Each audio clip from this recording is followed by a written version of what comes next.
Hello everyone, आज आपके लिए डीएलएड एग्जामिनेशन 2019 का एक पेपर है। उसके 5 इंग्लिश के क्वेश्चंस हैं, ऑब्जेक्टिव क्वेश्चंस हैं। उस पर हम लोग स्टडी करेंगे।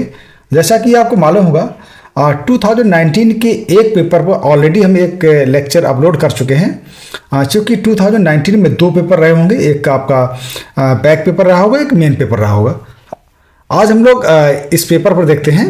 क्वेश्चन नंबर फर्स्ट है, Which method is a midway between translation come grammar method and direct method? इसमें क्वेश्चन पूछ रहा है इनमें से कौन सा ऐसा मेथड है जिसमें ट्रांसलेशन कम ग्रामर मेथड और डायरेक्ट मेथड के बीच का मार्ग है। या कह सकते हैं कि ट्रांसलेशन कम ग्रामर मेथड और डायरेक्ट मेथड दोनों की क्वालिटी पाई जाती है। ऐसा कौन सा मेथड है? इनमें से ऑप्शन ए है doctor West's new method, option B bilingual method, option C Herbartian method, option D substitution method. आपको फाइंड आउट करना है कि इनमें से कौन सा ऐसा मेथड है जिसमें ग्रामर कम ट्रांसलेशन मेथड और डायरेक्ट मेथड दोनों की कैरेक्टरिस्टिक्स पाई जाती हैं या दोनों के बीच का एक मार्ग है। इसका correct answer B bilingual method है। बाइलिंगुअल मेथड में क्या होता है कि इसमें ग्रामर कम ट्रांसलेशन मेथड या ट्रांसलेशन कम ग्रामर मेथड और डायरेक्ट मेथड दोनों की कैरेक्टरिस्टिक्स में पाई जाती है बाइलिंगुअल मेथड। तो इसका करेक्ट आंसर है बी है। What is the full form of TLM? आपको TLM का फुल फॉर्म बताना है। ऑप्शन ए है teaching learning matter, option B teaching listening material, option C teaching learning material, option D none of the above. अब आपको find out करना है इसमें कौन सा करेक्ट आंसर हो सकता है। इसका करेक्ट आंसर है टीचिंग लर्निंग मटेरियल, यानी ऑप्शन सी करेक्ट है इसका। ये क्वेश्चन कई बार पूछा जाता है TLM का के विषय में। फिल द करेक्ट प्रीपोजिशन, इसमें आपको सही प्रीपोजिशन फिलअप करना है। वी गॉट, इसके बाद ब्लैंक स्पेस है डिफिकल्टीज, और इस ब्लैंक स्पेस में जो खाली जगह है यहां पर आपको करेक्ट प्रीपोजिशन भरना है। Option A in, option B at, option C on, option D into. अब आपको फाइंड आउट करना है कौन सा करेक्ट प्रीपोजिशन इस प्लेस पर आ सकता है, इस ब्लैंक स्पेस पर या प्लेस पर आ सकता है।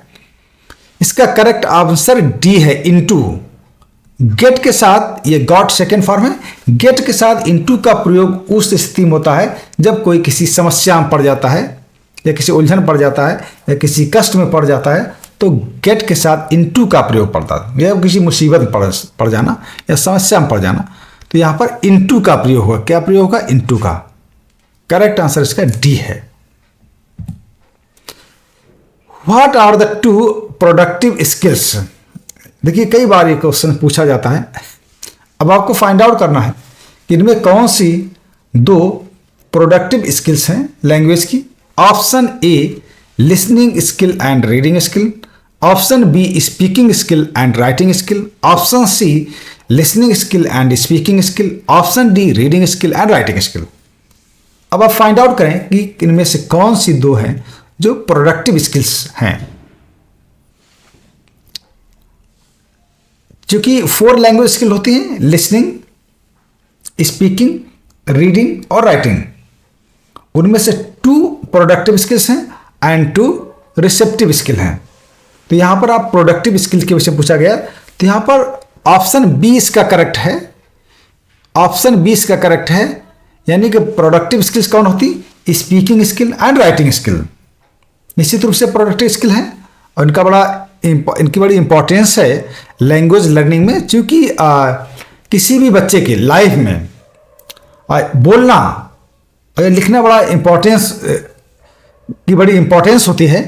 तो निश्चित रूप कह सकते हैं स्पीकिंग स्किल और राइटिंग स्किल ये प्रोडक्टिव स्किल्स हैं।